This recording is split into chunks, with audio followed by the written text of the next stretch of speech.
Hello everyone. It's gonna be a little awkward since I'm using my phone on the table to do this. So I've got the Exit Advent Calendar, The Hunt for the Golden Book, with 24 exciting riddles. I've only opened it as far as reading the instructions to see. Let's forget about that for now. Comes with these 3 items. There's the storybook, which we'll be doing day to day, the help book and game instructions, which is the only thing I've looked at so far. Lets you know what the game is about. The materials you get outside of the days, like the game book, the storybook, and this decoder table, which we'll be cutting apart in just a moment.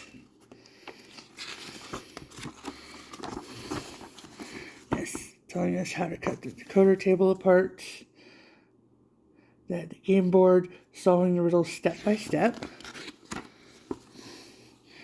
how to use the decoder board to get to the different things down here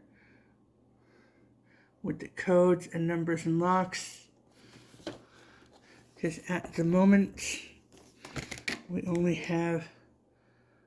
know about number 1. Let's see, that whole beautiful village.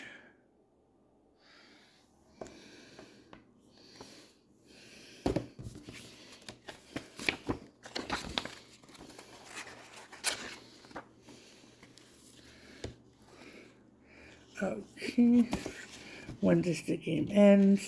The game beginning. It says there's some stuff you need, like to do the decoder. I got my scissors. I got a little notebook to write down notes. And various pens and pencils. So let's just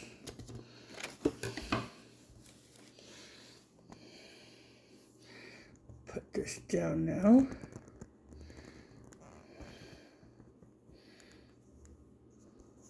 So we can see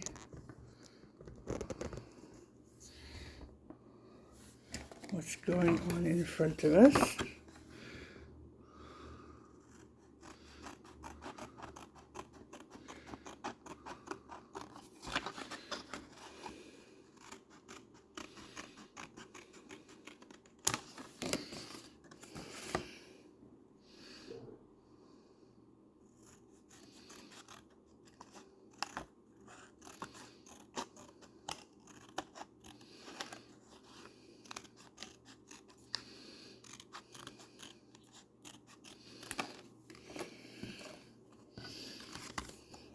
One last cut.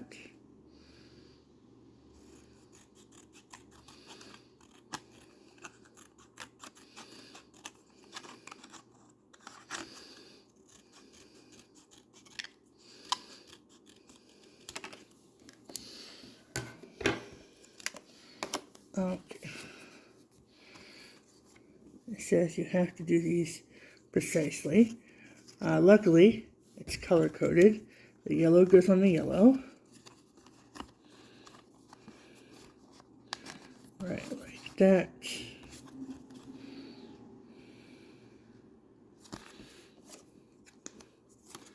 The blue will go here.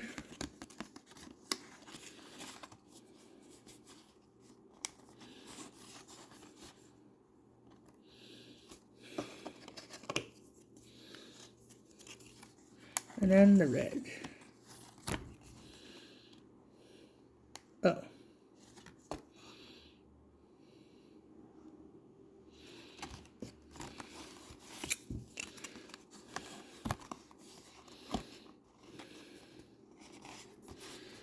And I'm looking at stuff upside down.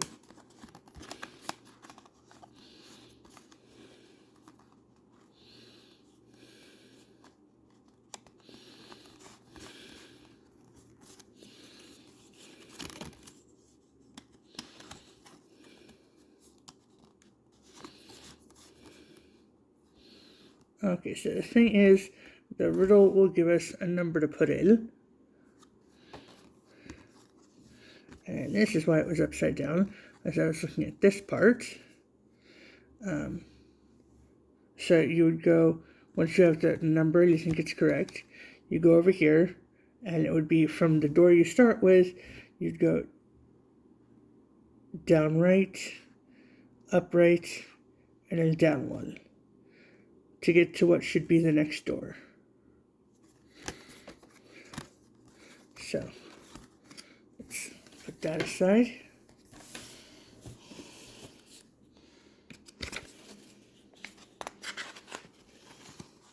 And now we can get to the storybook. Just move that aside a little so you can see this.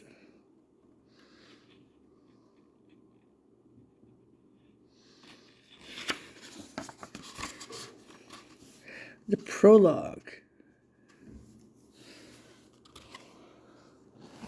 An icy wind is blowing in your face.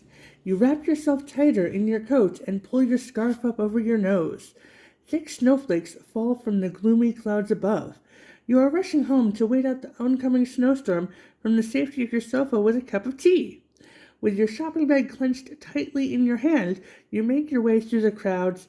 Everyone seems to be rushing home, too. Bundled up against the snow and heads down, they pass you on the busy street. The wind whirls the snow through the air, and you pick up your pace as your front door comes into sight. From the darkness, someone crashes into your shoulder, and you begin to slip on the icy path. You stagger upright and turn to complain, "Hey, you!" But the figure has already hurried off into the dusk. You just catch a glimpse of a slightly chubby man in a red coat before he disappears around the corner. "How rude," you mutter, shaking your head. Then you pick up your bag and, rubbing your sore shoulder, make your way towards your door. At home, you are welcomed by the cozy warmth and the scent of vanilla biscuits. Happily, you peel yourself out of your thick winter clothes and boots. Luckily, you make it home before the weather got worse. Now you can settle down with a cuppa and that escape room game that your friend recommended. You always get excited about riddles. But wait, what's that? Something is flickering in your living room. Is it something on fire? Anxiously, you rush into the room. Fortunately, the only flickering is from one of the candles on your Advent wreath. Nevertheless, a chill runs down your spine. You cannot remember lighting the candle, but who else could it have been? It would be pretty odd to break into a house just to light an Advent wreath. You giggle a little nervously. How careless of you! A candle left unattended? Only now do you notice the letter propped up in front of the wreath. So someone was here after all. But who? And what did they want? Your heart beats faster. Curiously, you step closer and with shaking hands open the envelope. So if you wanted to see the italics here. Couldn't do it this far away because it was... There we go. You can pause here for about...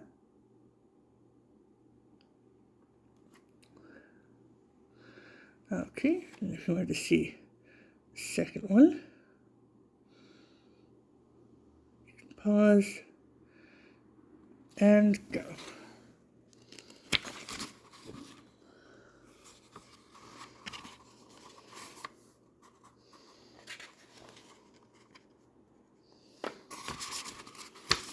So here we have a long thing to read. I'm just going to, again, do it behind the camera, since in front of the camera is too far away with this tiny italic print. So the letter.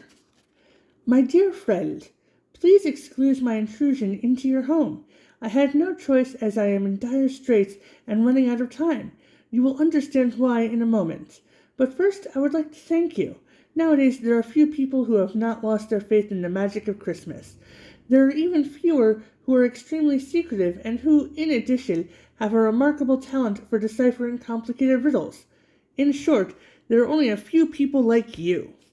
And that's exactly why I need you. You must help me, I beg you, because I'm afraid that, without you, there will be no Christmas this year. My heart skips a beat. No Christmas? That would be unthinkable. Just like you, countless people are sure to have gone all out in preparation for the celebration. It would be a huge disappointment for them and for the children. You shudder with the thought. Curiously, you continue to read. The bad news is, my golden book has disappeared. This is terrible. Everything points to it being stolen. It is my world. It didn't just have everyone's Christmas wishes in it, but also their addresses so that the presents get delivered to the right home. If the book doesn't turn up before Christmas Eve, it will be a disaster. Can you imagine? To give nothing but sadness this year? Even the Christmas sleigh needs the book in order to fly. Whoever has the book seems to be very clever. I know that much. I followed him, but didn't get far. I lost track of him in a small, remote mountain village. Initially, I thought it would be easy to find him there. I tried, of course, but except for a few sparse hints, I didn't find anything. All of this remains a mystery to me. You are my last hope. Please help. Maybe you can find the thief, or at least find my golden book. I'll leave you a few documents that are sure to help you, and have taken the liberty of organizing a lift for you. She will pick you up in front of your house. It will be the easiest way to reach the village. I can't do more for you at the moment. I have to rush off and deal with a mountain of formalities. The security authorities are giving me grief because, well, as you can imagine, the loss of the golden book is also a gross violation of the CDPO, the Christmas Data Protection Ordinance. But anyway, that's my problem to deal with. I know that I can rely on your loyalty and discretion. Please help me save Christmas. I wish you every success. With speedy Christmas greetings. The signature is smudged and illegible, but you can figure out who wrote it. When you were a child, people tried to convince you that there was no Santa Claus. But here's the proof, right in black and white, in a personal letter to you. No question about it, of course you will try to help him. Thoughtfully, you look into the envelope. You'll find that it contains a few notes and a strange item for finding doors. You obviously can't do anything with that yet. There's nothing to help. But anyway, you have already made up your mind. You will not miss this adventure. You look out the window. The wind seems to have subsided, but thick flakes are still falling from the sky. You blow out the candle on your Advent wreath, pack up a few important things, and head outside. Since you arrived here, home, the snow has settled and now lies ankle-deep on the road. The road looks empty with hardly any people, though it is hard to see through the snowstorm anyway. Where is your lift to the village? Suddenly, you hear the sound of bells close by. In disbelief, you spy a little horse-drawn sleigh turning into your road. It's one surprise after another today. But a horse? If the trip is taking you far, far away, then it could have been a reindeer at least. Okay.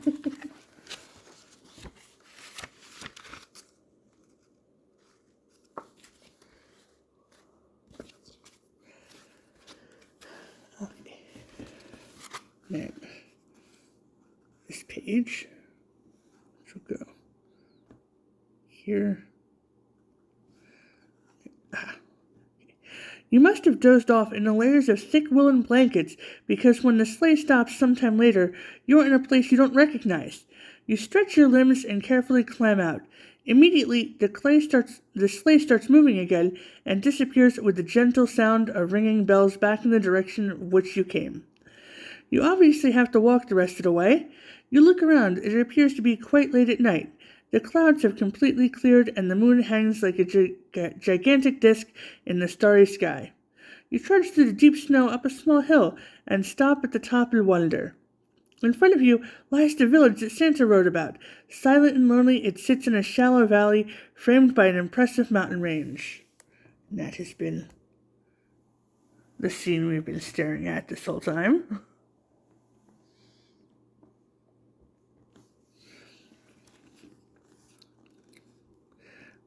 Not a soul can be seen. You listen carefully and hear nothing but your own breathing. In front of the mountain peaks, you spot a large steeple in the middle of the village. The many small half-timbered houses look almost picturesque, but you feel a sense of unease. It is the middle of the night, but you are used to more noise. Who knows what's waiting for you down there, but Christmas is at stake, so you straighten your shoulders and set off down the hill with determination. On the way, you discover a hut on the edge of the central square with a bright light shining from the window. You move closer and notice that the door is open, almost as if someone is waiting for you. The first puzzle begins on a calendar sheet, 1st December, which is here, and it is telling me to carefully tear this out before reading it. So that's what we're going to do.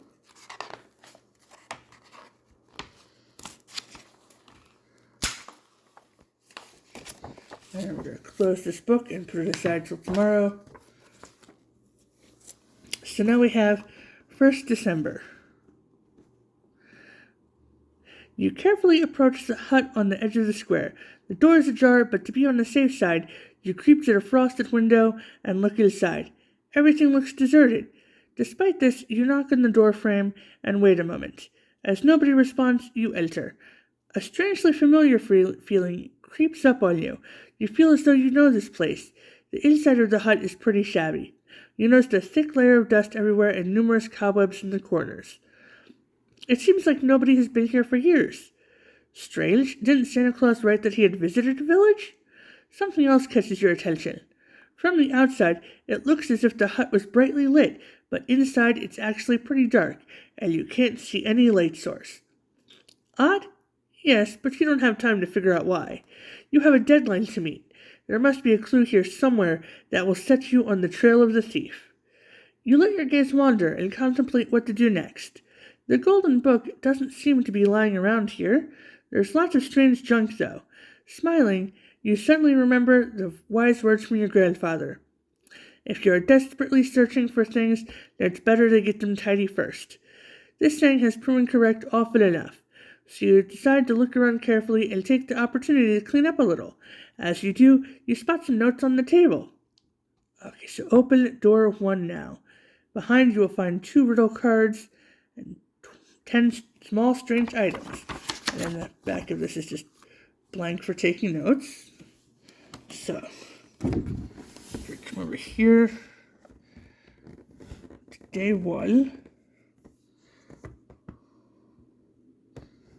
that up a bit.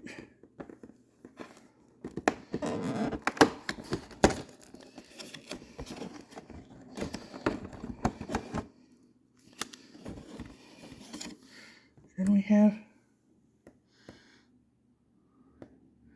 little house. So pretty.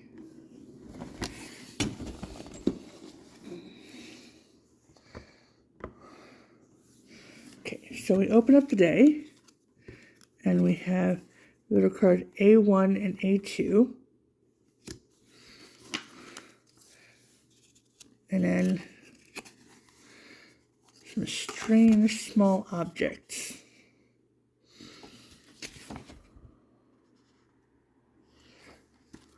Okay, so guessing I read A1 first. Oh, this is really tiny. It has been many a year since anybody ventured here. Items over which folk fussed about have now been left to gather dust.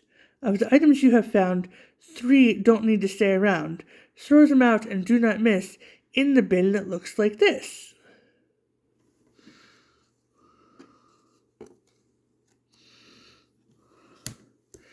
Okay. So let's just punch these out.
Okay, so 3 items don't need to stay around.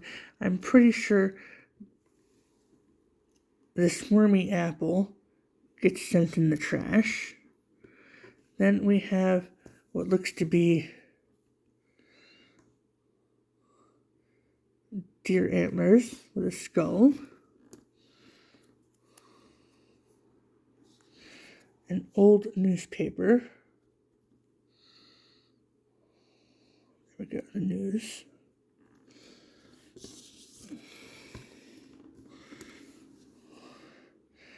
A horse statue. Let's put these all up here.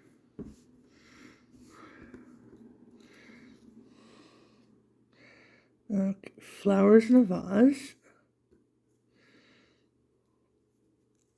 A fleur-de-lis. Domino. A button. A witch.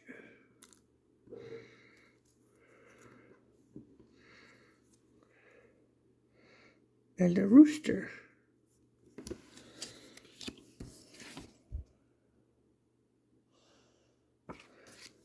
So we got 10 small strange items.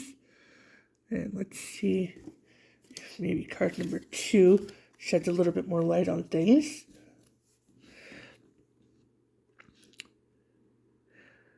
Open up the bin with care, but as you do, please be aware. The door adjacent must stay closed. Okay. As a later riddle will be posed.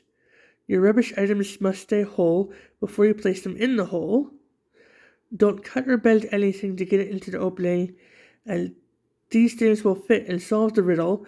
Then sort the code, big, small, and middle.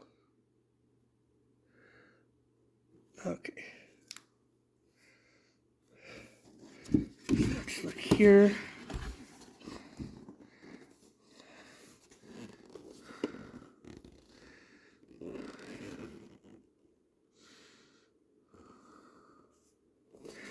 So it looks like we have the bin here that I accidentally opened a bit.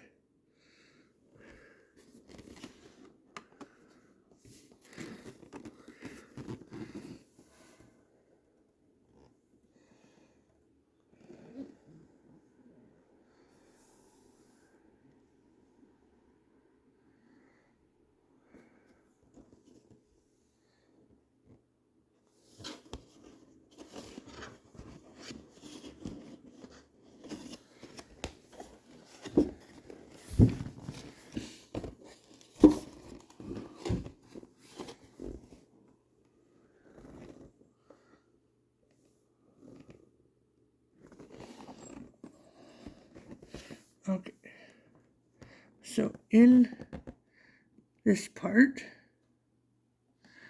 it has all of the items here. Don't know if you can see it, and they all have different numbers on them.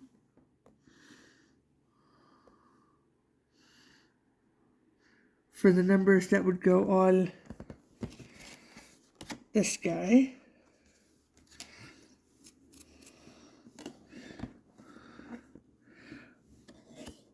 But the part I don't understand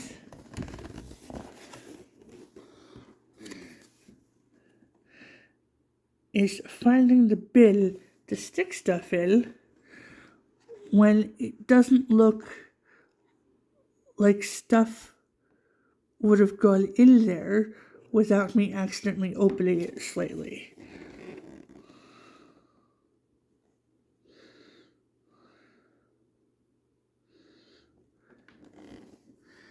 And there's no other,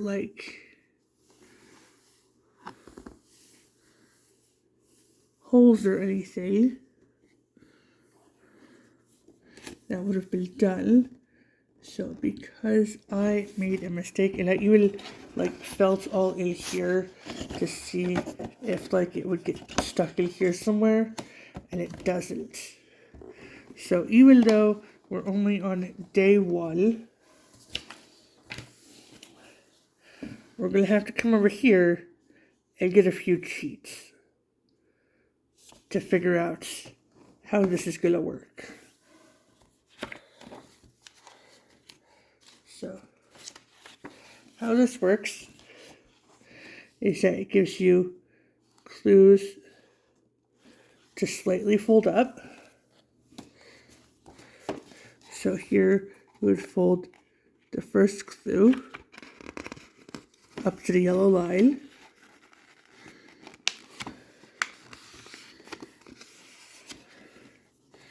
And that gives us this.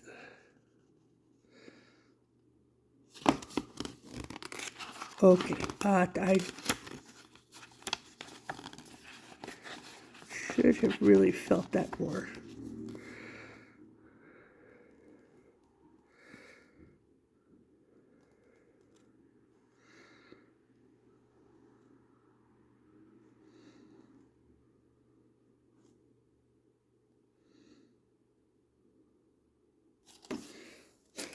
Okay, there are 3 things you should throw out in the bin to keep things tidy. There are 2 questions.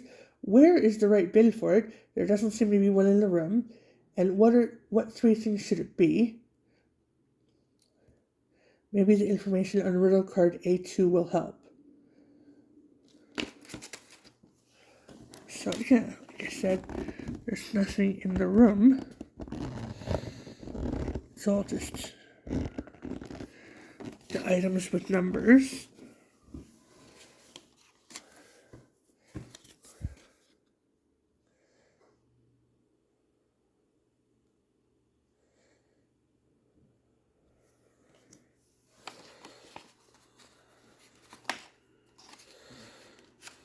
Okay, and then so if you still need more help, you go and you fold this up to the blue line and get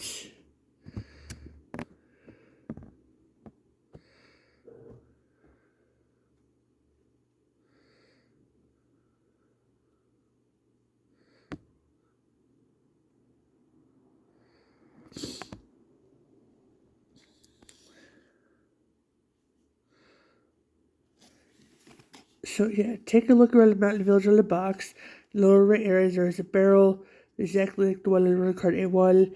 It is no coincidence that this bin is located on the recessed grip of one of the doors. By carefully pressing the flap, okay.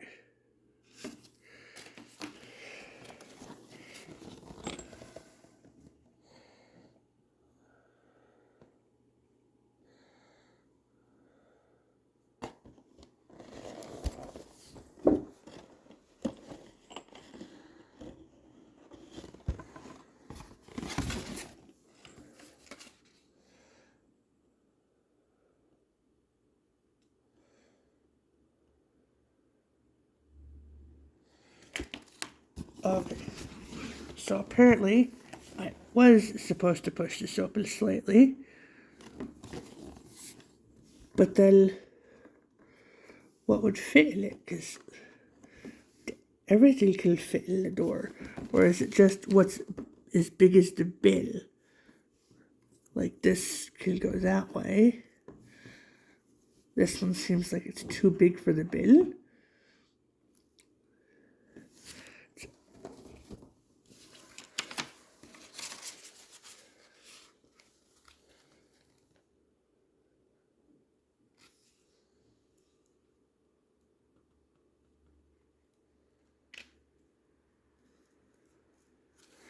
Okay.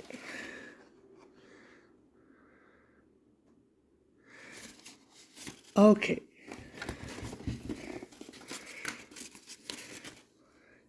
It's just this part.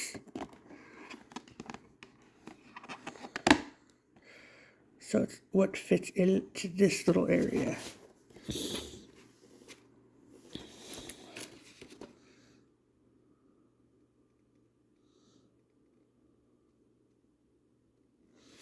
Okay. That looks like what will fit in there. It says, since this is kind of broken, you can wiggle the apple, the witch, and the rooster into here. But of course, because I broke it, I had to cheat.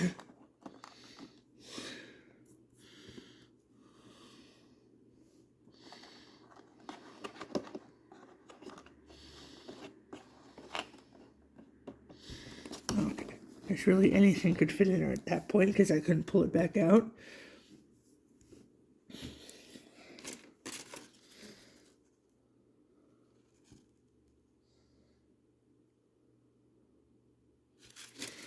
Okay. And then, so now that we know it's the apple, the witch, and the rooster that we fit in, we got the apple with number 5.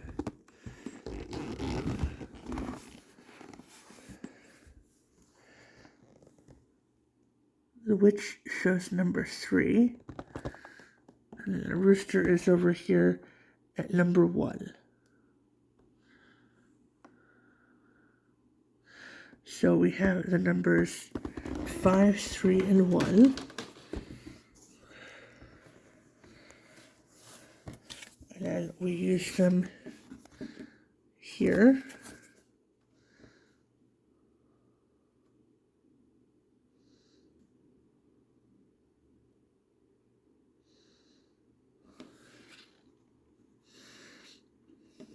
And it looks like, if I remember what the sizes of the things were, the witch was the largest one with number 5. The apple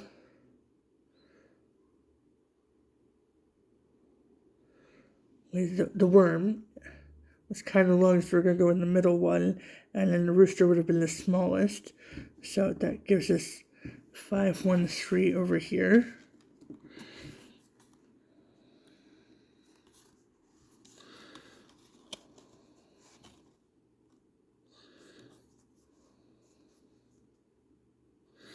Okay, so if that is the code,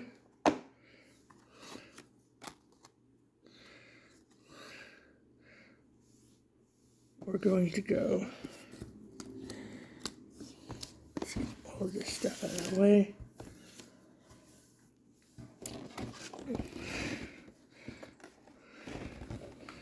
Okay, from door 1, we're going to go left 1, and then we're going to go left another 1, and then down 1, and then if everything is correct, it should match up with the symbols of the circle, the diamond, and the star. And yes, we have the circle, the diamond, and the star. So in this,